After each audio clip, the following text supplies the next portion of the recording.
right, good afternoon, folks. There are way more people than I anticipated were going to be here. Welcome. Thank you. Thank you. Might have a little bit of feedback. We'll have a little bit of crackle. The show was almost called How Many Things Can I Plug Into One Pedal Before I Blow Everything Up? But anyway, so this project is called Noise and Neon, and this particular show is called The Mandela Effect. So I'm going to be reading a story to you as well as playing some songs. And if the levels are bad, it's my fault. Don't blame the sound guy. Totally me. 100% me. All right, let's get going.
you back? Yeah, we can push me back. Hell yeah. Appreciate your patience while we work with the technicalities. Put Rachel in the corner. Warm. That was probably my phone. Let's pretend it was my fault. All right. All right. Check, check, 1, 2. Beautiful. There we go. Yeah, much better. All right. Round 2. All right. April 8th, 2024. Janus had thought the eclipse over Rochester, New York had been a huge disappointment. With a dismal gray, cloudy sky preventing everyone in the area from experiencing little more than about 10 minutes of darkness, Janus packed up her filtered cameras, eclipse glasses, and lawn chair and headed home from Cops Hill Park. If this hadn't been bad enough, her girlfriend of 2 years, Helen, had just dumped her the night before, leaving her for a slimy businessman named Joe Subdolo, who had spent the past decade tearing down historic buildings in favor of cheaply constructed luxury lofts that sat mostly empty. But why, Janus had asked Helen. What does he have that's so special? Money, Helen said plainly. This was all Janus needed to hear. She stood from the table where they were sitting and leaned in toward Helen. You, she paused. You are shallow, deceitful, and vain. Thank you for showing me who you are. I am dodging a bullet. Too bad I didn't dodge you sooner. She walked out with her chin held high, but she was furious at how blind she had been to what Helen really was. Her only hope was that Helen and Joe would unleash their misery on each other. Between that disappointment and the disappointment of the eclipse, Janus went to bed bitter and dreamed anxiously of shadows enveloping a palette of swirling colors. The next morning, Janus's alarm clock rang, waking her from a dead sleep. She reached over to her right to turn it off. It wasn't there. Confused, she sat up and looked around the room. The alarm clock was sitting on the left side of the bed, not on the right where it usually was. She rolled over and turned it off, thinking to herself that she did not remember moving it. She reached for her shoes. They weren't there either. She noticed them sitting in the closet and wondered if she had perhaps been sleepwalking or moved things around while not being cognizant of what she was doing. Either way, it was weird. 15 minutes later, she sat scrolling through the news as she drank her coffee. It seemed everyone was talking about the eclipse, and she figured many sites had not updated yet and reported the cloudy skies. Over and over, she read, the totality will occur at 3:20 p.m. As she scrolled further, she came upon a different story. Several protesters arrested at yesterday's rally. That's interesting, she thought to herself. I don't remember hearing about any protests. She began reading. A crowd of roughly 100 people gathered yesterday to oppose the mayor's new eminent domain bill, which could potentially unhouse several people living in the buildings at Chestnut Street and Elm Street. Mayor Joe Subdolo, she almost spit out her coffee. Mayor Joe Subdolo, she kept reading. Mayor Joe Subdolo says the bill is a good way to repurpose the property. The proposed bill would give the city rights to take over any land it sees fit and then would be able to sell the property to the highest bidder. Janus paused. There was no way this article was accurate. Was any of the news accurate? She switched over to social media, where several people had posted that they couldn't wait for the eclipse, and several other people posting that Mayor Subdolo had gone too far. Janus started to get a chill down her spine. What the hell was happening? She looked at the date on her phone. April 8th, 2024. She almost dropped it in horror. How could this be?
Now that you can actually hear me okay, it's probably better, right? Alrighty.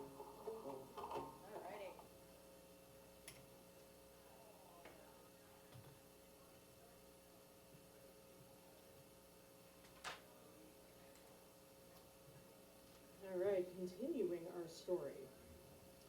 She didn't know what to do. She couldn't think. Almost as though it were a reflex, she started dialing Helen's number. It rang several times before she heard Helen's voice on the other end answering with a drowsy, "Hello." "Helen," Janus began, trying to conceal her panic. "What is today's date?" "It's the 8th, Helen continued. "Wait, who is this?" "Janus," came the reply, and Janus suddenly felt nauseated. Helen paused. "Wait, I'm sorry, who?" Janus hung up the phone. She immediately ran to her couch and laid down, trying not to hyperventilate. "Am I going crazy?" she asked out loud. A soft meow answered her. Out of nowhere came a little gray cat, who purred and rubbed its head against Janus's hand. The problem was, Janus didn't have a cat. Aside from the initial somersault that her stomach did, the cat's friendliness put Janus at ease. Rubbing the cat's head gently, she tried to compose herself. "Okay, kitty." Janus sat upright, feeling determined. "I'm going to figure out what the hell is going on." A few hours later, Janus made her way to Cobb's Hill, meandering through the crowds that had gathered there. She overheard people chattering excitedly about the eclipse and several people saying they hoped the clouds would clear. As she trudged uphill towards the reservoir, she saw an old woman, dressed in gray, laying in the grass with her face pointed toward the sky, with her eyes closed and a smirk on her lips. "There you are," the woman said. "I've been waiting for you." Janus froze. "Me?" she questioned. "I'm sorry, you must be mistaken." "I'm not mistaken, Janus," the woman said with a sly grin. Janus felt a chill run down her spine. Who are you?" she asked shakily. "You can call me Ayana," the woman said calmly, "and I'm here to guide you back." Janus was just as perplexed as she had been this whole day. "I don't know what's going on," Janus asserted, "but if this is some kind of joke, it's not funny." "This is no joke," Ayana said, a grave look now shadowing her face. "This is the beginning." The sky began to grow dark. The eclipse was coming, and Janus was bewildered. How could this possibly be? A once-in-a-century event happening 2 days in a row? "There's not much time," Ayana said. "The eclipse opens a portal to other worlds, other timelines. When it happens, you will be transported to the next destination." "I thought you said you were here to guide me back," Janus started saying, but she realized Ayana was gone. Within a few minutes, the eclipse had passed overhead. Janus looked around for the strange old woman, but there was no sign of her.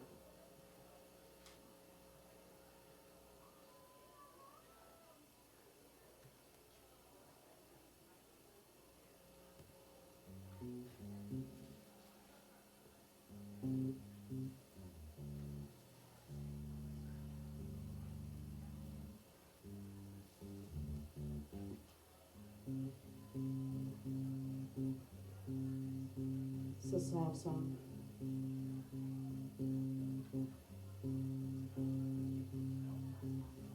I heard the sound of your voice drifting further away. I heard the sound of your voice drifting further away. Where have you gone, my friend? Drifting further away. Where have you gone, my friend? Drifting further away. Run, run, run away. Run, run, run away.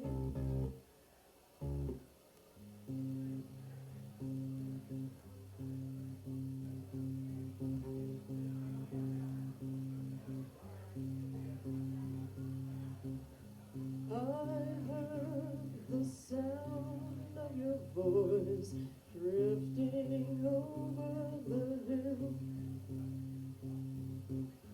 I heard the sound of your voice drifting over the hill.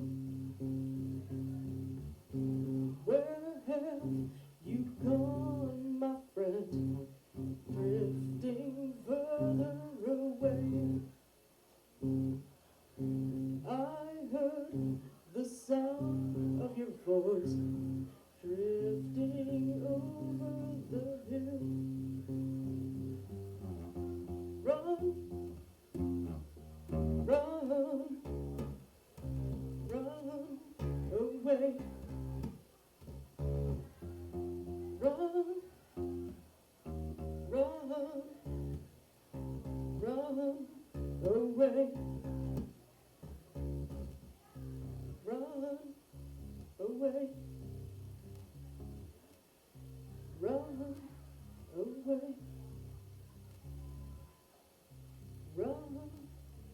away.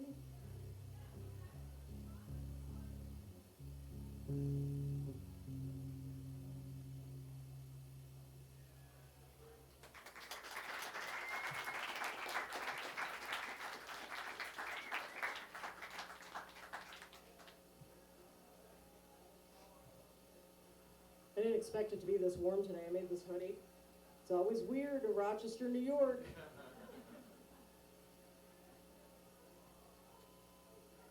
All right. She suddenly heard a voice from behind her. Well, the clouds stayed, but it was still pretty cool. The voice was coming from Helen, who was folding up a lawn chair. She looked at Janus and smiled. Want to go get a glass of wine to celebrate? Janus was about to yell, but she thought better of it. Ayana had said the eclipse opened a portal, and while Janus was still shocked and freaked out, she was starting to understand. She nodded to Helen, and they made their way over to Park Ave. When they arrived at the bar, she saw none other than Joe Subdolo waving at them. Hey, Joe! Helen ran over and hugged him. Janus stood back, watching suspiciously. Joe looked up over Helen's shoulder. Hey, Janus, he said, I got you a glass of your favorite Riesling. Janus's favorite wine was not Riesling, it was Albarino. But that wasn't what mattered. What mattered was that Joe was there, hanging out in a t-shirt and jeans, seeming like a regular person, a far cry from the arrogant real estate mogul Janus was used to. She picked up the wine and downed it quickly. Joe laughed. Hey, slow down there, killer, he continued, laughing as he sat back in his chair. So how was my favorite couple? What did you think of that eclipse? Dismal weather, huh? Suddenly he stood up and smiled. A woman was approaching, with a look on her face as she approached Joe. She gave a quick glance to Janus and continued to walk up to Joe and gave him a peck on the lips. Hi, sweetheart, she said to him, and Joe beamed. Hi, honey, he said. Helen leaned forward and addressed the woman. Susie, will you keep Janus company? I have to beat Joe in a game of darts. Helen and Joe made their way to the dartboard, talking loudly to each other and laughing. Susie immediately turned to Janus and glared at her. So I haven't heard from you all day, Susie seethed. Did last night mean absolutely nothing to you? It dawned on Janus that whatever version of reality she was in this version, she was with Helen, and she was cheating on Helen with Joe's girlfriend. She decided to play along. Susie, I had to keep up appearances. Janus was unconvincing both to herself and Susie, who would have struck her dead if looks could kill. This was a mistake, Susie said, absolutely livid. Never speak to me again outside of a group setting. Later on, Janus walked in the door of her apartment to find the gray cat sitting and waiting for her. Helen drunkenly stumbled in after her, flopped on the couch. You know, Helen began, you should just move in already. You can even bring Ayana. Janus was startled. What did you say? Helen looked puzzled. I said you could bring Ayana. You know, your cat? Janus looked at the cat, who sauntered right up to her and started rubbing her head against Janus's hand. Right, Ayana, the cat. Janus looked down at the cat, and the cat stared back. For a second, she thought she saw the cat wink.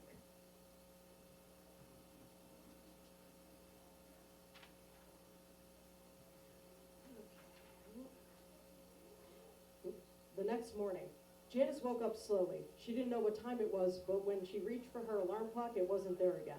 She checked the other side of the bed. It wasn't there either. Helen and the cat were nowhere to be seen, and Janus took a moment to look around for them. Gone. She checked her phone for the date, April 8th, 2024. Well, shit, she sighed. Janus made her way to Cobb's Hill earlier this time. People had already started to gather, and Janus searched the crowd for the old woman, Ayana. She settled on a spot up near the reservoir facing Pinnacle Hill. She suddenly realized where she remembered seeing 4 large radio towers, 1 small cell tower now stood in their place.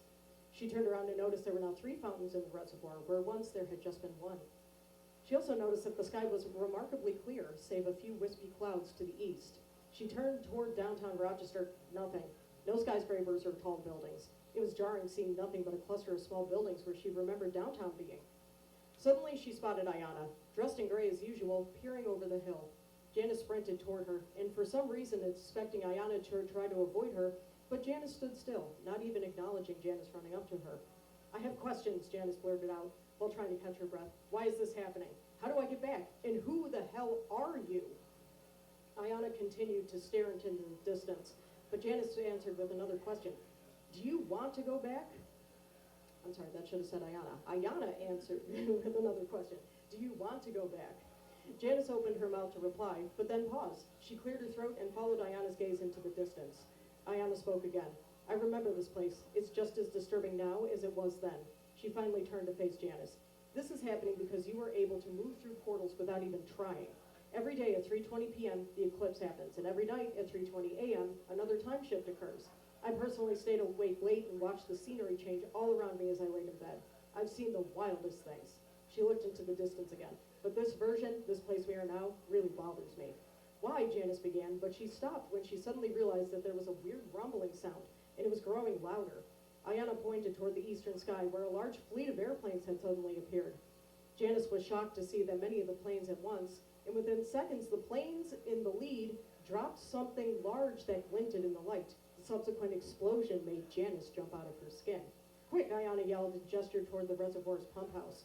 Barely sheltered, Janus realized the sky was quickly growing dark. What do we do? She shouted to Ayana as more bombs fell. Ayana turned to Janus and yelled back, we wait!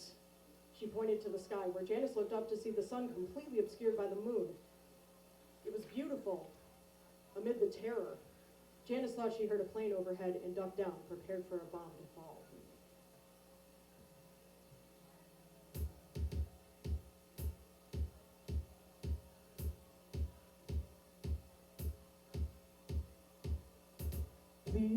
Please stop the madness. I don't know what's wrong with you. Please stop the madness. I don't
slam my instruments together. It's okay now, she heard Ayana say, and Janus slowly stood up. She looked around for the planes, which were all gone. As soon as her heart stopped pounding, Janus turned to face Ayana and asked her once again, "Who are you?" Ayana sighed. "In time, you will come to know me well, as you and I are one and the same." Janus studied Ayana's face and realized she had seen those eyes before. They were her own eyes. A new wave of terror swept over Janus as she suddenly realized that this old woman was another version of herself. Ayana smiled. "I remembered feeling terrified when it hit me too, and it was bizarre in the beginning, and you won't accept it right away. But this is only the start, and you have a lot more traveling to do." Janus spotted Helen and Joe down the hill packing up their lawn chairs. She turned back toward Ayana once more, who slowly started making her way down the hill. She stopped and spoke to Janus over her shoulder. "Just remember that time is only a measurement, but it still stops for no one, even when it feels like it's standing still." Janus slowly sank to the ground, processing everything that had just happened. She realized that it might be April 8th, 2024 for a long time, but it was going to be different over and over again. After a while, she stood up and started walking down the hill. She had a lot more traveling to do.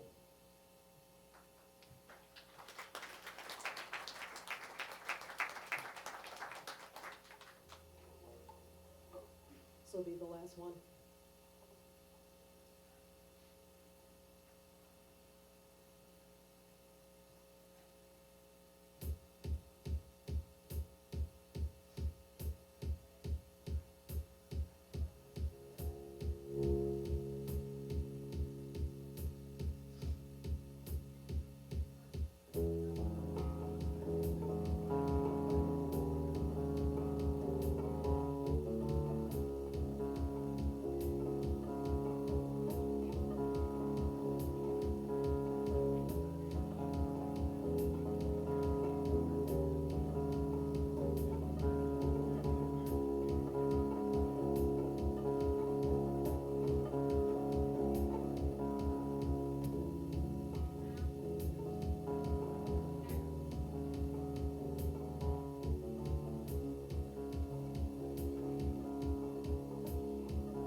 time when I started, and I'm about the time I'm supposed to be, I think. But yeah, that was the story. If you want to read the story, I'm going to post it on my website, which you can find on the Fringe page. If you look up my show, it will take you right there. Little funny thing about that, when I entered my details, I mistyped the name of my website. So for the longest, I'm like, why am I getting no traffic to this website? And I'm like, yes, I left out an N. It's the hazard of having so many N's in a name, noise and neon. So I basically finagled the domain so that that one was also led to the page. So basically, however you find it, noiseinneon.blog. So however you want to type that in, or if you find it that way, you will be able to find it. So you can read the story. I'm going to upload more stuff there, links to all my socials, and yeah. I'm quite impressed with this crowd. It means that everybody here is very weird. And I'm good with that. I'm good. Glad to be around my weird brethren. So thank you very much. Thank you. Have a wonderful evening. Go get a drink at the bar. Tip your bartenders. There is a show coming up next. I forget who it is. I'm so sorry. But you should go watch them too. Thank you guys. Good night.